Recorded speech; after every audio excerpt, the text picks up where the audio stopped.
Good morning, students.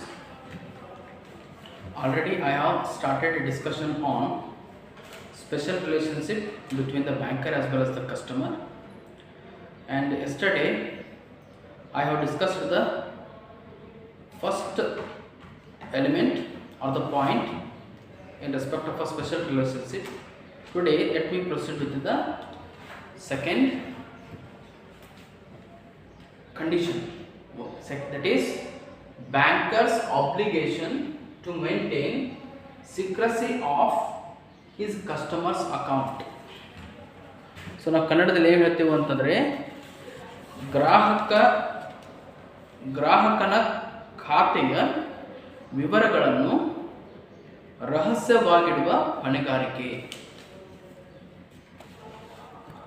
So ಇದ್ರ ಬಗ್ಗೆ ಹೇಳಬೇಕು ಅಂತಂದರೆ ನಮಗೆಲ್ಲರಿಗೂ ಕೂಡ ಗೊತ್ತು,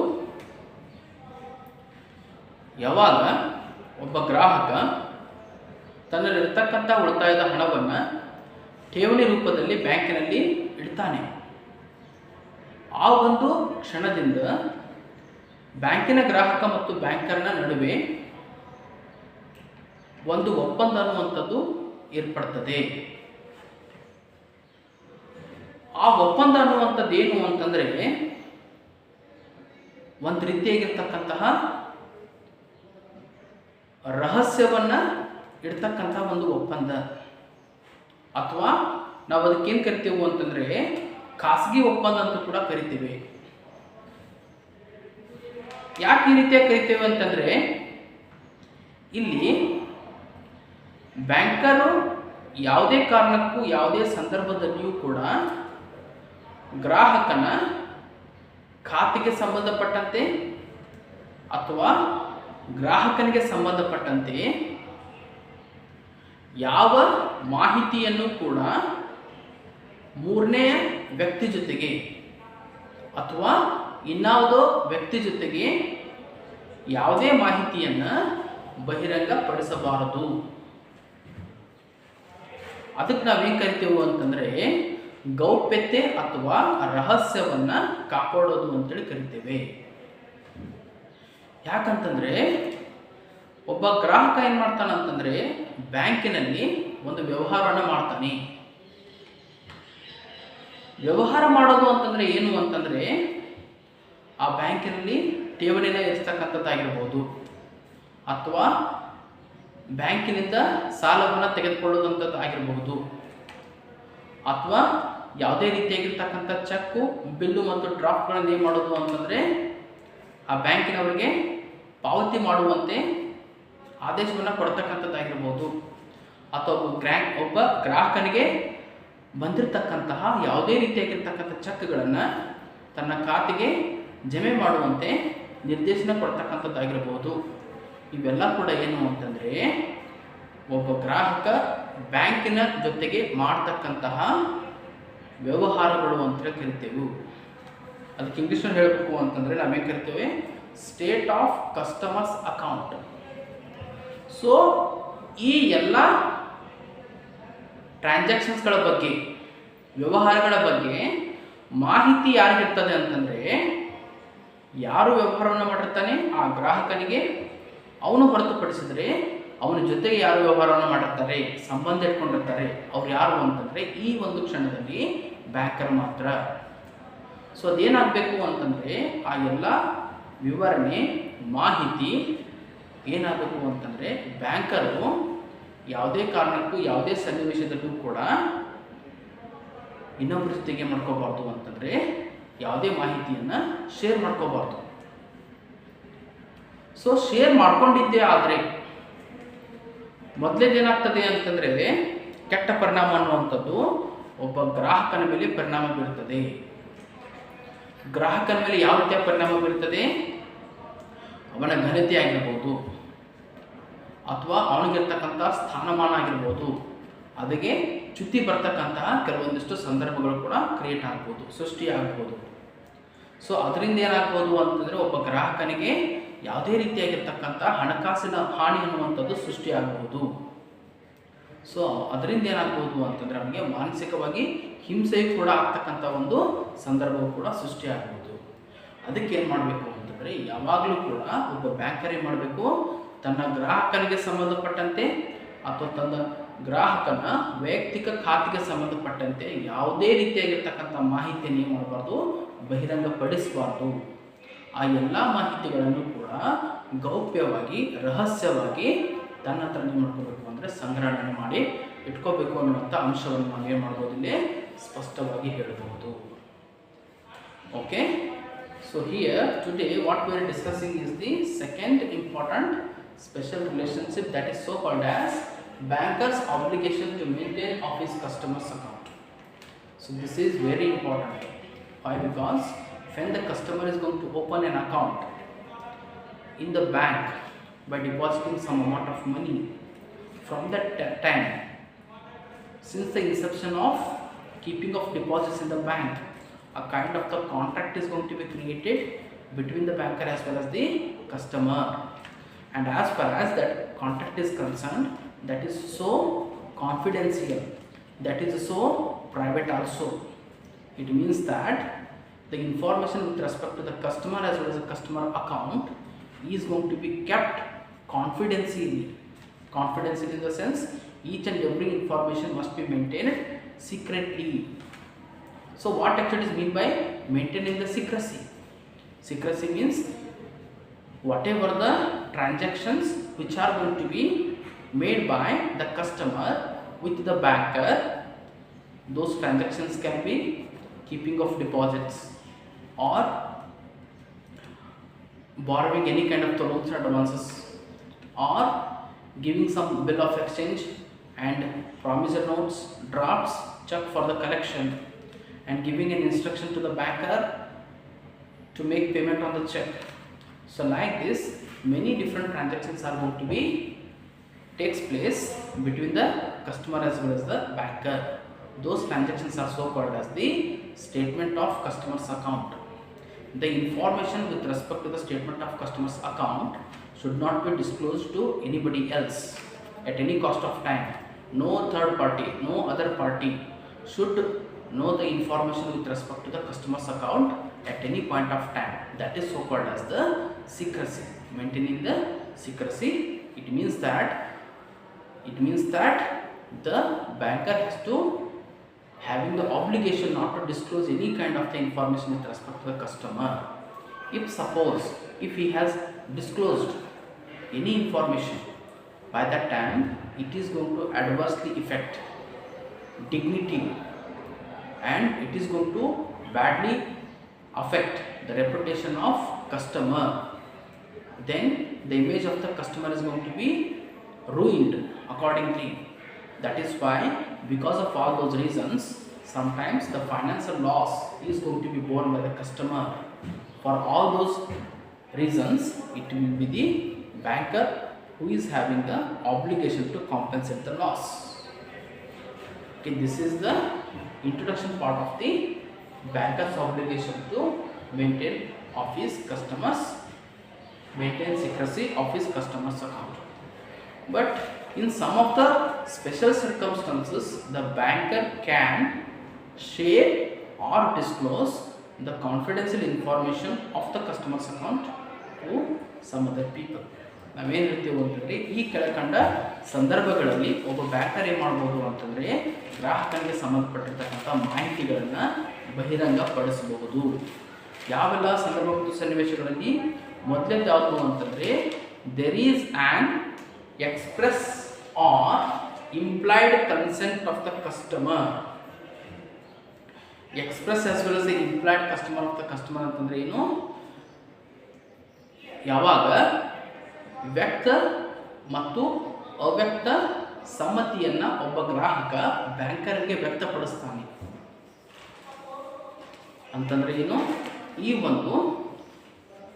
ಒಂದು ನಿರ್ದೇಶನಗಳನ್ನು ಕೊಡ್ತಕ್ಕಂಥ ವ್ಯಕ್ತಿ ಯಾರು ಅಂದರೆ ಗ್ರಾಹಕರು ಏನು ಮಾಡ್ತಾನೆ ಅಂತಂದರೆ, ಬ್ಯಾಂಕರಿಗೆ ಹೇಳ್ತಾನೆ, ನನಗೆ ಸಂಬಂಧಪಟ್ಟಿರ್ತಕ್ಕಂಥ ಮಾಹಿತಿಯನ್ನು ಈ ಎಲ್ಲ ವ್ಯಕ್ತಿಗಳಿಗೆ ಏನು ಕೊಡಮಾಡಬೇಕು ಅಂತ ಹೇಳ್ತಾನೆ. ಅದೇನಾಗಿರ್ಬೋದು, ವ್ಯಕ್ತವಾಗಿರ್ಬೋದು ಅಥವಾ ಅವ್ಯಕ್ತವಾಗಿರ್ಬೋದು. ಸೊ ಎಕ್ಸ್ಪ್ರೆಸ್ ಅಂತಂದರೆ ಏನ್ರಿ? ವ್ಯಕ್ತಪಡಿಸೋದು, ವ್ಯಕ್ತವನ್ನು ಮಾಡೋದು.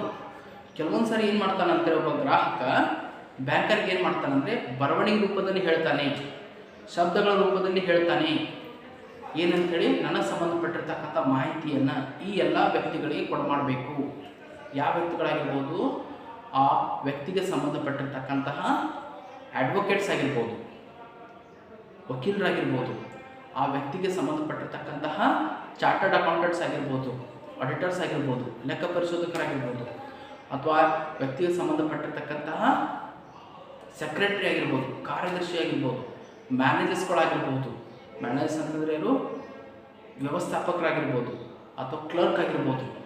ಸೊ ಅವರೆಲ್ಲರೂ ಕೂಡ ಏನು ಮಾಡ್ತಾರೆ ಅಂತಂದರೆ ಆ ಗ್ರಾಹಕನಿಗೆ ಸಂಬಂಧಪಟ್ಟಿರ್ತಕ್ಕಂತಹ ವ್ಯವಹಾರಗಳನ್ನು ನೋಡ್ಕೋತಾ ಇರ್ತಾರೆ. ಅವ್ರಿಗೇನಾದರೂ ಮಾಹಿತಿ ಬೇಕಾಗಿತ್ತು ಅಂತಂದರೆ ಅವಾಗ ಏನು ಮಾಡ್ಬೋದು ಅಂತಂದರೆ ಗ್ರಾಹಕ ಬರವಣಿಗೆ ರೂಪದಲ್ಲಿ ಬ್ಯಾಂಕರ್ಗೆ ಹೇಳ್ಬೋದು, ನೀನು ಈ ಎಲ್ಲ ವ್ಯಕ್ತಿಗಳಿಗೆ ಮಾಹಿತಿಯನ್ನು ಕೊಡು ಅಂತೇಳಿ.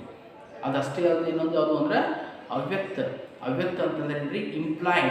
ಇಂಪ್ಲಾಯ್ಡ್ ಏನು ಅಂತಂದರೆ ಈ ಕೆಳಕಂಡಂಥ ಸಂದರ್ಭಗಳಲ್ಲಿ ಒಬ್ಬ ಬ್ಯಾಂಕರ್ ಏನು ಮಾಡಬೇಕು ಅಂತಂದರೆ ಗ್ರಾಹಕನಿಗೆ ಸಂಬಂಧಪಟ್ಟಂತೆ ಎಲ್ಲ ಮಾಹಿತಿಯನ್ನು ಏನು ಮಾಡಬೇಕು ಅಂತಂದರೆ ಮಾಡಬೇಕು ಅಂತಕ್ಕಂತಹ ಕೃತ್ಯದಲ್ಲಿ ತೊಡಗಿರ್ತಾನೆ, ಮಾಡಬೇಕು ಅಂತಕ್ಕಂತಹ ಕರ್ತವ್ಯದಲ್ಲಿ ನಿರತನಾಗಿರ್ತಾನೆ. ಅದಕ್ಕೆ ನಾವೇನು ಕರಿತೀವಿ ಅಂತಂದರೆ ಇಂಪ್ಲಾಯ್ಡ್ ಅಂತೇಳಿ ಕರಿತೀವಿ. ಯಾವಾಗ ಫಾರ್ ಎಕ್ಸಾಂಪಲ್ ಒಬ್ಬಗೇನವಾಗ ಗ್ರಾಹಕನಿಗೆ ಏನು ಬೇಕಾಗಿದೆ ಅಂತಂದರೆ ಒಂದು ತಾನು ಖಾತೆಯನ್ನು ಹೊಂದಿರತಕ್ಕಂಥ ಬ್ಯಾಂಕಿನಿಂದ ಸಾಲದ ಅವಶ್ಯಕತೆ ಇದೆ. ಅವಾಗ ಏನು ಮಾಡ್ಬೋದು ಅಂದರೆ ಆ ಗ್ರಾಹಕ ಅವನಿಗೆ ಸಂಬಂಧಪಟ್ಟಿರ್ತಕ್ಕಂಥ ಯಾವುದೇ ರೀತಿಯಾಗಿರ್ತಕ್ಕಂತಹ ಏನಾಗಿರ್ಬೋದು ಶ್ಯೂರಿಟಿಯನ್ನು ಕರ್ಕೊಂಡ್ಬರ್ಬೋದು. ಶ್ಯೂರಿಟಿ ಅಂತಾರೆ ಯಾರೀ? ಜಾಮೀನುದಾರ. ಸೊ ಸಾಲ ತೆಗೆದುಕೊಂಡಿರ್ತಕ್ಕಂಥ ಹೊಣೆಯನ್ನು ಯಾರು ಹೊಂದಿರ್ತಾರೆ ಅವ್ರು ನಾವೇನು ಕರಿತೀವಿ ಅಂತಂದರೆ ಜಾಮೀನುದಾರ ಅಂತ ಕರಿತೀವಿ. ಆವಾಗ ಆ ಜಾಮೀನುದಾರ ಏನು ಮಾಡ್ತಾರೆ ಅಂತಂದರೆ ಆ ಒಬ್ಬ ಗ್ರಾಹಕನಿಗೆ ಅಥವಾ ಸಾಲಗಾರನಿಗೆ ಸಾಲವನ್ನು ಕೊಡೋಕ್ಕಿಂತ ಮುಂಚೆ ಕೆಲವೊಂದಿಷ್ಟು ಪ್ರಶ್ನೆಗಳನ್ನು ಏನು ಮಾಡ್ತಾನೆ ಅಂತಂದರೆ ಬ್ಯಾಂಕರ್ಗೆ ಕೇಳ್ತಾನೆ. ಯಾಕಂತಂದರೆ ಅವ್ನಿಗೆ ಏನು ಬೇಕಾಗಿರ್ತದೆ? ಯಾವ ಗ್ರಾಹಕ ಬ್ಯಾಂಕಿನಿಂದ ಸಾಲವನ್ನು ಪಡಿತಾ ಇದ್ದಾನೆ ಆ ಸಾಲಕ್ಕೆ ಸಂಬಂಧಪಟ್ಟಿರ್ತಕ್ಕಂಥ ಮಾಹಿತಿ, ಪೂರಕವಾಗಿರ್ತಕ್ಕಂಥ ಮಾಹಿತಿ ಏನಾಗಿರ್ತದೆ ಅಂತ ಅವನಿಗೆ ಅತಿ ಅವಶ್ಯಕವಾಗಿರ್ತದೆ. ಅವಾಗ ಏನು ಮಾಡ್ಬೋದು ಅಂತಂದರೆ ಆ ಒಬ್ಬ ಜಾಮೀನುದಾರ ಏನಾಗ್ಬೋದು ಅಂತಂದರೆ ಬ್ಯಾಂಕರ್ನಿಗೆ ಆ ಸಂಬಂಧಪಟ್ಟಿರ್ತಕ್ಕಂಥ ಮಾಹಿತಿಯನ್ನು ಕೊಡುವಂತ ಯೋಚನೆ ಏನು ಮಾಡ್ಬೋದು ಅಂತಲೇ ನಿರ್ದೇಶನಗಳನ್ನು ಕೊಡಬೇಕಾಗ್ತದೆ. Okay, speaking about the first important situation when the disclosures can be made with the banker with respect to the customer's account. That is in case of express as well as the implied contract. Express in the sense the customer himself gives in writing, express in spoken words, and come out with some sort of the words that he is going to convince his banker to provide the sufficient information to all those parties who are maintaining the transactions as well as the accounts of the customers. That is why when these people are going to come and ask you any information with respect to my customer, with respect to my account, you need to provide the information to all these people. Who are those? They can be lawyers or the advocates, auditors or managers, clerks. So in that situation the banker is supposed to provide the sufficient information. And apart from that, implied contract in the sense a customer is maintaining such a relationship with the banker, it makes the banker to provide the required information in some of the implied situations. Say for example, customer is in requirement of the loan, he wants to borrow the loan from the bank. By that time he has to introduce some of the sureties who can act on behalf of the customer. And if any kind of the default has been made by the customer who has borrowed the money from the banker, in that case, in that situation, that surety is going to be personally liable for the debts of the customer. By that time it is the obligation on the banker to give sufficient information and to give sufficient explanation as well as the answers, whatever the questions which are going to be so asked by the surety. So that is the implied obligation of the banker to disclose the information. Okay, second thing is that when the banker has to disclose under the compulsion of law. So ಹಿಂಗಂತಂದ್ರೆ ಏನು ಅಂತಂದರೆ ಕಾನೂನಿನ ಅಡಿಯಲ್ಲಿ ಕಡ್ಡಾಯವಾಗಿ ಏನು ಮಾಡಬೇಕು ಅಂತಂದರೆ banker ಆಗ್ತಕ್ಕಂಥ ವ್ಯಕ್ತಿ ಗ್ರಾಹಕರಿಗೆ ಸಂಬಂಧಪಟ್ಟಿರ್ತಕ್ಕಂಥ ಮಾಹಿತಿಯನ್ನು ಬಹಿರಂಗಪಡಿಸಬೇಕು. ಸೊ ಈ ಒಂದು ಕಾಯ್ದೆ ಅಡಿಯಲ್ಲಿ ಕಾನೂನಿನ ಅಡಿಯಲ್ಲಿ ಏನು ಮಾಡಬೇಕು ಅಂದರೆ ಬಹಿರಂಗಪಡಿಸಬೇಕು. ಯಾವೆಲ್ಲ ಕಾಯ್ದೆ? ಮೊದಲದ್ದು ಬ್ಯಾಂಕಿಂಗ್ ರೆಗ್ಯುಲೇಷನ್ ಆ್ಯಕ್ಟ್ ಆಗಿರ್ಬೋದು, ಎರಡನೇದು ಯಾವುದು ಅಂತಂದರೆ reserve bank of India act ಆಗಿರ್ಬೋದು, ಮೂರನೇದು ಯಾವುದು ಅಂತಂದರೆ ಕಸ್ಟಮ್ಸ್ ಆ್ಯಕ್ಟ್ ಆಗಿರ್ಬೋದು, ಫಾರಿನ್ ಎಕ್ಸ್ಚೇಂಜ್ ರೆಗ್ಯುಲೇಷನ್ ಆ್ಯಕ್ಟ್ ಆಗಿರ್ಬೋದು, ಮತ್ತು ಬುಕ್ ಆಫ್ ಎವಿಡೆನ್ಸ್ ಆ್ಯಕ್ಟ್ ಆಗಿರ್ಬೋದು, ಸೊ ಇನ್ಕಮ್ ಟ್ಯಾಕ್ಸ್ ಆ್ಯಕ್ಟ್ ಆಗಿರ್ಬೋದು, ಕಂಪ್ನೀಸ್ ಆ್ಯಕ್ಟ್ ಆಗಿರ್ಬೋದು. ಸೊ ಈ ಎಲ್ಲ ಆ್ಯಕ್ಟ್ಗೆ ಸಂಬಂಧಪಟ್ಟಂತೆ ಯಾವುದೇ ರೀತಿಯಾಗಿರ್ತಾರ ಮಾಹಿತಿ ಬೇಕಾಗಿತ್ತು ಅಂತಂದರೆ ಒಬ್ಬ ಬ್ಯಾಂಕರ್ ಏನು ಮಾಡಬೇಕು? ಗ್ರಾಹಕನಿಗೆ ಕೊಡು ಮಾಡಬೇಕಾಗ್ತದೆ. ಎರಡನೇದು. ಮೂರನೇದು ಯಾವುದು ಅಂತಂದರೆ when the banker has to disclose under the reference ಅಂತಂದರೆ ಏನ್ರಿ? ಗ್ರಾಹಕನ ಶಿಫಾರಸ್ಸಿನ ಆಧಾರದ ಮೇಲೆ ಬ್ಯಾಂಕರ್ ಏನು ಮಾಡಬೇಕು ಅಂತಂದರೆ ಮಾಹಿತಿಯನ್ನು ಬಹಿರಂಗಪಡಿಸಬೇಕು. ಸೊ ಯಾವ ರೀತಿಯಾಗಿ ಶಿಫಾರಸನ್ನು ಗ್ರಾಹಕ ಮಾಡ್ಬೋದು ಅಂತಂದರೆ ಕೆಲವೊಂದು ಸರಿ ಏನಾಗ್ತದೆ, ಈ ಒಂದು ಬ್ಯಾಂಕಿನಿಂದ ಸಾಲವನ್ನು ಪಡೆದಿರ್ತಾನೆ. ಸೊ ಬೇರೆ ಬ್ಯಾಂಕಿನಿಂದ ಸಾಲವನ್ನು ಪಡೀಲಿಕ್ಕೆ ಹೋದಾಗ ಅವಾಗ ಏನಾಗ್ತದೆ, ಯಾವ ಬ್ಯಾಂಕಿನಿಂದ ನೀವು ಸಾಲವನ್ನು ಪಡಿತಾ ಇದ್ದೀರಿ ಅವ್ರೇನು ಕೇಳ್ತಾರೆ ಅಂತಂದರೆ ನೀವೇನು ಮಾಡಬೇಕು, ನಿಮಗೆ ಸಂಬಂಧಪಟ್ಟಿರ್ತಕ್ಕಂತಹ ಒಂದು ಕ್ರೆಡಿಟ್ ವರ್ದಿನೆಸ್ ಬಗ್ಗೆ ಏನು ಮಾಡಬೇಕು ಅಂತಂದರೆ ಸ್ಟೇಟ್ಮೆಂಟನ್ನು ಸಬ್ಮಿಷನ್ ಮಾಡಬೇಕು, ರಿಪೋರ್ಟನ್ನು ಸಬ್ಮಿಷನ್ ಮಾಡಬೇಕು ಅಂತ ಕೇಳ್ತಾರೆ. ಅವಾಗ ಏನು ಮಾಡಬೇಕು ಅಂತಂದರೆ ಯಾವ ಬ್ಯಾಂಕಿನಲ್ಲಿ ಈಗಾಗಲೇ ಖಾತೆಯನ್ನು ಹೊಂದಿದ್ದಾನೆ ಆ ಬ್ಯಾಂಕಿನಿಂದ ಏನು ಮಾಡಬೇಕು ಅಂತಂದರೆ ಕ್ರೆಡಿಟ್ ವರ್ದಿನೆಸ್ ರಿಪೋರ್ಟನ್ನು ತಗೋಬೇಕು. ಆ ರಿಪೋರ್ಟನ್ನು ಏನು ಮಾಡಬೇಕು ಅಂತಂದರೆ ಬೇರೆ ಬ್ಯಾಂಕಿನಿಂದ ಎಲ್ಲಿ ನೀವು ಸಾಲ ಪಡಿತಾ ಇದ್ದೀರಿ ಆ ಬ್ಯಾಂಕಿಗೆ ಏನು ಮಾಡಬೇಕು ಅಂದರೆ ಆ ಒಂದು ರಿಪೋರ್ಟನ್ನು ಸಬ್ಮಿಷನ್ನ ಮಾಡಬೇಕು. ಸೊ ಈ ರೀತಿಯಾಗಿರ್ತಕ್ಕಂಥ ಕ್ರೆಡಿಟ್ ವರ್ದಿನೆಸ್ ಅಂತ ಕರಿತೀವಿ. ಅಂದರೆ ಸಾಲವನ್ನು ಮರುಪಾವತಿ ಮಾಡ್ತಕ್ಕಂಥ ಸಾಮರ್ಥ್ಯ ಅಂತೇಳಿ ಕರಿತೀವಿ. ಆ ರೀತಿಯಂಥ ರಿಪೋರ್ಟನ್ನು ಕೊಡೋರು ಯಾರು ಅಂತಂದರೆ ಈ ಬ್ಯಾಂಕಿನವರು ಅಂತ ಕರಿತೀವಿ. ಅದಕ್ಕೆ ಕ್ರೆಡಿಟ್ ವರ್ದಿನೆಸ್ ಬಗ್ಗೆ ರಿಪೋರ್ಟ್ನ ಸಲ್ಲಿಕೆಯನ್ನು ಮಾಡಬೇಕಾಗಿತ್ತಂದರೆ ಅವಾಗ ಏನು ಮಾಡಬೇಕು, ಬ್ಯಾಂಕರು ಆ ಗ್ರಾಹಕನಿಗೆ ಸಂಬಂಧಪಟ್ಟಿರ್ತಕ್ಕಂತಹ ಖಾತೆಯ ಬಗ್ಗೆ ಮಾಹಿತಿಯನ್ನು ಕೊಡಬೇಕು. ಅಥವಾ ಕೆಲವೊಂದು ಸರಿ ಏನಾಗ್ತದೆ ಅಂತಂದರೆ ನೀವು ಬೇರೆ ಬ್ಯಾಂಕಿನ ಜೊತೆಗೆ ವ್ಯವಹಾರ ಮಾಡ್ತಾ ಇರ್ತೀರಿ, ಅಥವಾ ನಿಮ್ಗೇನಾಗಬೇಕಾಗಿರ್ತದೆ ಅಂದರೆ ಫೈನಾನ್ಷಿಯಲ್ ಗ್ರೌಂಡ್ಸ್ ಬಗ್ಗೆ, ಫೈನಾನ್ಷಿಯಲ್ ಸ್ಟೇಟಸ್ ಬಗ್ಗೆ ಮಾಹಿತಿ ಬೇಕಾಗಿರ್ತದೆ, ಹಣಕಾಸಿನ ಒಂದು ಸ್ಥಿತಿಗತಿ ಬಗ್ಗೆ ಮಾಹಿತಿ ಬೇಕಾಗಿರ್ತದೆ. ಆ ಒಂದು ಸಂದರ್ಭದಲ್ಲಿ ಕೂಡ ನೀವು ಏನು ಮಾಡಬೇಕು ಅಂತಂದರೆ ಈ ಬ್ಯಾಂಕ್ನವ್ರು ಏನು ಮಾಡ್ಬೋದು, ಆ ಗ್ರಾಹಕನಿಗೆ ಸಂಬಂಧಪಟ್ಟಿರ್ತಕ್ಕಂಥ ಹಣಕಾಸಿನ ವ್ಯವಹಾರಗಳ ಬಗ್ಗೆ ಮತ್ತು ಹಣಕಾಸಿನ ಸ್ಥಿತಿಗತಿಗಳ ಬಗ್ಗೆ ಏನು ಮಾಡ್ಬೋದು ಅಂತಾರೆ ಪ್ರತಿಯೊಂದು ಮಾಹಿತಿಯನ್ನು ಕೊಡಮಾಡ್ಬೋದು. ಅದಷ್ಟೇ ಅಲ್ಲದೆ ಏನು ಅಂತಂದರೆ ಇನ್ನೊಂದು, ಯಾವುದೇ ರೀತಿಯಾಗಿರ್ತಕ್ಕಂಥ ಒಬ್ಬ ಗ್ರಾಹಕ ಒಂದು ಖಾತೆಯನ್ನು ತೆರೆದ ಅಂತಂದರೆ ಆ ಖಾತೆಗೆ ಸಂಬಂಧಪಟ್ಟಿರ್ತಕ್ಕಂಥ ಯಾವುದೇ ಮಾಹಿತಿಯನ್ನು ಕೂಡ ಏನಾಗ್ಬೋದು ಅಂದರೆ ಕೆಲವೊಂದಿಷ್ಟು ಸಂದರ್ಭಗಳಲ್ಲಿ ಕೊಡಮಾಡಬಹುದು. ಸೊ ಖಾತೆಯನ್ನು ಯಾವಾಗ ತೆರೆದ, ಆ ಖಾತೆಯಲ್ಲಿರ್ತಕ್ಕಂತಹ ಬ್ಯಾಲೆನ್ಸ್ ಎಷ್ಟು, ಆ ಖಾತೆಯನ್ನು ಯಾವ ರೀತಿಯಾಗಿ ಮೇಂಟೈನ್ ಮಾಡ್ತಾ ಇದ್ದಾನೆ, ಅದ್ರ ಸಂಬಂಧಪಟ್ಟಂತೆ ನಾಮಿನಿ ಆಗಿರ್ಬೋದು. ಸೊ ಆ ಖಾತೆಗೆ ಯಾವೆಲ್ಲ ಚೆಕ್ಗಳೇನಾಗ್ತಂದರೆ ಹಣ ಅನ್ನುವಂಥದ್ದು ಬಂದೇ ಜಮೆ ಆಗುತ್ತೆ, ಯಾವೆಲ್ಲ ಕಕ್ಷೆಗಳಿಗೆ ಹಣವನ್ನು ಮರುಪಾವತಿ ಮಾಡಲು ಆದೇಶ ಮಾಡಿದ್ದಾನೆ, ಅದರ ಸಂಬಂಧಪಟ್ಟಂತೆ ಮಾಹಿತಿಯನ್ನು ಕೂಡ ಏನಾಗ್ತದೆ ಅಂದರೆ ಕೆಲವೊಂದು ಸಂದರ್ಭಗಳಲ್ಲಿ ಕೊಡ ಮಾಡಬೇಕಾಗ್ತದೆ. Okay, so this is the third important point. So here in some of the circumstances actually the banker is supposed to share the information of the customer. What are those? In case of when a banker is supposed to give the credit worthiness report to any other banks where the customer is intended to borrow some sort of loans. Why? Because without knowing the credibility, credit worthiness, other banks cannot easily advance loans and advances to the customers. By that time, the credit worthiness report which is going to be issued by the banker is essential. And apart from that, sometimes the banker want to give the information with respect to the financial position, financial status and financial background of the customers.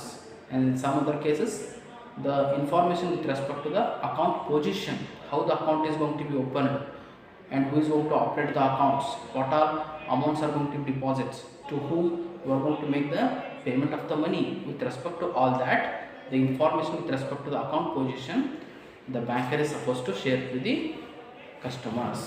That is the third important point. And fourth thing is that when he is under duty to the public to disclose. ನಾವು ಕನ್ನಡದಲ್ಲಿ ಏನು ಕರಿತೀವಿ ಅಂತಂದರೆ, ಬ್ಯಾಂಕರನ್ನು ಈ ಸಂದರ್ಭಗಳಲ್ಲಿ ಸಾರ್ವಜನಿಕರಿಗೆ ಮಾಹಿತಿಯನ್ನು ಕೊಡಮಾಡಬೇಕು. So ಯಾವ ಒಂದು ಸಂದರ್ಭದಲ್ಲಿ ಸಾರ್ವಜನಿಕರಿಗೆ ಒಬ್ಬ ಗ್ರಾಹಕನಿಗೆ ಸಂಬಂಧಪಟ್ಟಿರ್ತಕ್ಕಂಥ ಮಾಹಿತಿಯನ್ನು ಕೊಡಮಾಡಬೇಕು. ಮೊದಲೇದೇನು ಅಂತಂದರೆ, ಯಾವುದೇ ಗ್ರಾಹಕ ಯಾವುದೇ ರೀತಿಯಾಗಿರ್ತಕ್ಕಂಥ ಅಪರಾಧಗಳನ್ನು ಎಸಗಿದ್ದ ಅಂತಂದರೆ ಅದಕ್ಕೆ ಸಂಬಂಧಪಟ್ಟಿರ್ತಕ್ಕಂತಹ ಮಾಹಿತಿಯನ್ನು ಕೊಡಮಾಡಬೇಕು. ಅಷ್ಟೇ ಅಲ್ಲದೆ ಅದೇನಾಗಿರ್ತದೆ ಅಂತಂದರೆ ಸಾರ್ವಜನಿಕ ಹಿತಾಸಕ್ತಿಗೆ ಸಂಬಂಧಪಟ್ಟಿರ್ತದೆ. ಅವಾಗೇನಾಗಬಾರ್ದು ಅಂತಾರೆ, ಸಾರ್ವಜನಿಕ ಹಿತಾಸಕ್ತಿ ಅನ್ನುವಂಥದ್ದು ಭಂಗ ಬರಬಾರ್ದು ಅಂತಂದರೆ ಆ ಒಂದು ಸಂದರ್ಭದಲ್ಲಿ ಏನು ಮಾಡಬೇಕು, ಒಬ್ಬ ಬ್ಯಾಂಕರ್ ಏನು ಮಾಡಬೇಕಂದ್ರೆ ಸಾರ್ವಜನಿಕರಿಗೆ ಆ ಮಾಹಿತಿಯನ್ನು ಕೊಡಮಾಡಬೇಕು. ಅಷ್ಟೇ ಅಲ್ಲದೆ ನೀವೇನು ಮಾಡ್ತಾ ಇರ್ತೀರಿ, ಕೆಲವೊಂದು ಸತಿ ಶತ್ರು ಸೇನೆಗಳ ಜೊತೆಗೆ ಯಾವುದೇ ರೀತಿಯಾಗಿರ್ತಕ್ಕಂಥ ಅವ್ಯವಹಾರಗಳಲ್ಲಿ ತೊಡಗಿರ್ತೀರಿ. ಸೊ ಅದಕ್ಕೆ ಸಂಬಂಧಪಟ್ಟಂತೆ ಏನಾಗಬೇಕಾಗ್ತದೆ ಅಂತಂದರೆ ನೀವು ಸರ್ಕಾರಕ್ಕೆ ಆ ಗ್ರಾಹಕನ ಬಗ್ಗೆ ಇರ್ತಕ್ಕಂಥ ಮಾಹಿತಿಯನ್ನು ಕೊಡಮಾಡಬೇಕಾಗ್ತದೆ. ಅಥವಾ ಕೆಲವೊಂದು ಸರಿ ನೀವೇನು ಮಾಡ್ತಿರ್ತೀರಿ ಅಂದರೆ ವಿದೇಶಗಳಲ್ಲಿ ಹಣವನ್ನು ಇಟ್ಟಿರ್ತೀರಿ, ಅದ್ರ ಮೇಲೆ ಏನು ಮಾಡೋದಿಲ್ಲ ಅಂದರೆ ಯಾವುದೇ ರೀತಿಯಾಗಿರ್ತಕ್ಕಂಥ ತೆರಿಗೆಯನ್ನು ಪಾವತಿ ಮಾಡಿದಿರೋದಿಲ್ಲ. ಆ ಹಣವನ್ನು ಏನಾಗಬೇಕಾಗಿರ್ತದೆ ಅಂದರೆ ಮುಟ್ಟುಗೋಲು ಹಾಕಬೇಕಾಗಿರ್ತದೆ. ಆ ಒಂದು ಸಂದರ್ಭದಲ್ಲಿ ಏನು ಮಾಡಬೇಕಾಗ್ತದೆ ಅಂದರೆ ನೀವು ಬ್ಯಾಂಕರ್ ಅಂತಕ್ಕಂಥ ವ್ಯಕ್ತಿ ಸಾರ್ವಜನಿಕರ ಒಂದು ಹಿತಾಸಕ್ತಿಯನ್ನು ಕಾಪಾಡಬೇಕು, ಗಮನದಲ್ಲಿ ಇಟ್ಕೊಳ್ಬೇಕು ಅನ್ನುವಂಥ ಉದ್ದೇಶಕ್ಕಾಗಿ ಏನು ಬೇಕಾಗ್ತದೆ ಅಂದರೆ ಸಾರ್ವಜನಿಕರಿಗೆ ಮಾಹಿತಿಯನ್ನು ಬಹಿರಂಗಪಡಿಸಬೇಕಾಗ್ತದೆ. So this is the fourth important point. Here the interest of the public is very important because sometimes it so happens that the customer is involving some sort of the offenses. The customer is involving in some sort of the crime. The information with respect to the crime as well as the offense must be disclosed to the public. And apart from that, he is involving in all those activities which are against the public policy, social morals. In that situation also the banker is supposed to share the information. And apart from that, you are doing some kind of the business activity with the foreign countries, with the enemy countries. That is why you are not supposed to do any kind of the business activity with the enemy countries. And if you have earned some sort of the income, and with respect to that income a kind of the dispute, a kind of the litigation has been made, and that amount is going to be brought into India. By that time that amount must be seized by the concerned government authority. In that situation also the banker is supposed to share the information to the public. Okay, ಕೊನೆಯದಾಗಿ ಯಾವುದು ಅಂತಂದರೆ when he is required to disclose to protect the public interest. So ಸಾರ್ವಜನಿಕರ ಹಿತಾಸಕ್ತಿಯನ್ನು ಕಾಪಾಡಬೇಕು ಅನ್ನೋತಕ್ಕಂಥ ಉದ್ದೇಶಕ್ಕೋಸ್ಕರ ಏನಾಗ್ತದೆ ಅಂತಂದರೆ ಈ ರೀತಿಯಾಗಿರ್ತಕ್ಕಂಥ ಒಂದು ಮಾಹಿತಿಯನ್ನು ಬಹಿರಂಗಪಡಿಸಬೇಕಾಗ್ತದೆ. ಯಾವುವು ಅಂತಂದರೆ ಕೆಲವೊಂದು ಸರಿ ಏನು ಮಾಡ್ತಾರೆ ಅಂತಂದರೆ ಒಬ್ಬ ಗ್ರಾಹಕ ಅಂತಕ್ಕಂಥ ವ್ಯಕ್ತಿ ಸಾಲವನ್ನು ಪಡೆದಿರ್ತಾನೆ, ಆ ಸಾಲವನ್ನು ಮರುಪಾವತಿ ಮಾಡಲಿಕ್ಕೆ ಆಗೋದಿಲ್ಲ. ಅವ ಬ್ಯಾಂಕರಿಗೆ ಏನು ಮಾಡೋಕ್ಕಾಗ್ತದೆ, ಯಾವುದೇ ರೀತಿಯಿಂದ ಆದರೂ ಕೂಡ ಆ ಕೊಟ್ಟಿರ್ತಕ್ಕಂಥ ಸಾಲವನ್ನು ಮರಳಿ ಪಡಬೇಕಾಗ್ತದೆ. ಅಥವಾ ಅವನಿಗೆ ಜಾಮೀನ್ದಾರಾಗಿರ್ತಾನೆ, ಆ ಜಾಮೀನ್ದಾರಿಗೆ ಏನಾಗಬೇಕಾಗಿರ್ತದೆ ಅಂತಂದರೆ ಒಬ್ಬ ಗ್ರಾಹಕ ಎಷ್ಟು ಸಾಲವನ್ನು ಪಡೆದಿದ್ದಾನೆ, ಎಷ್ಟು ಸಾಲವನ್ನು ಮುಟ್ಟಿಸಿದ್ದಾನೆ, ಇನ್ನೂ ಎಷ್ಟು ಸಾಲವನ್ನು ಮುಟ್ಟಿಸಬೇಕಾಗಿದೆ, ಈ ಸಂಬಂಧಪಟ್ಟಿರ್ತಕ್ಕಂಥ ಮಾಹಿತಿಯನ್ನು ಕೊಡಮಾಡಬೇಕಾದಾಗಿ ಕೂಡ ಸಾರ್ವಜನಿಕರ ಹಿತಾಸಕ್ತಿಯನ್ನು ಗಮನದಲ್ಲಿಟ್ಟುಕೊಂಡು ಮಾಹಿತಿಯನ್ನು ಬಹಿರಂಗಪಡಿಸಬೇಕಾಗ್ತದೆ. Okay, so this is the last situation here to disclose to protect his interest in the sense for the personal interest of the bank, because sometimes the banker has advanced heavy loans to the customers and the customer has made default so as to make the repayment of the principal loan amount, and he has made default to make the payment of the interest. In that situation the banker is supposed to disclose the information about the customer. And apart from that, if any kind of the information which is going to be asked by the surety of the loan account holder, because surety want to know how much the loan has been repaid by the customer and how much default has been made so as to repayment of the interest, and still how much loan is pending to be paid. With respect to all that, if any kind of the information is going to be asked by the surety, by that time also the banker is supposed to disclose the information. So this is about everything about the second important aspect. Go through the same. Thank you.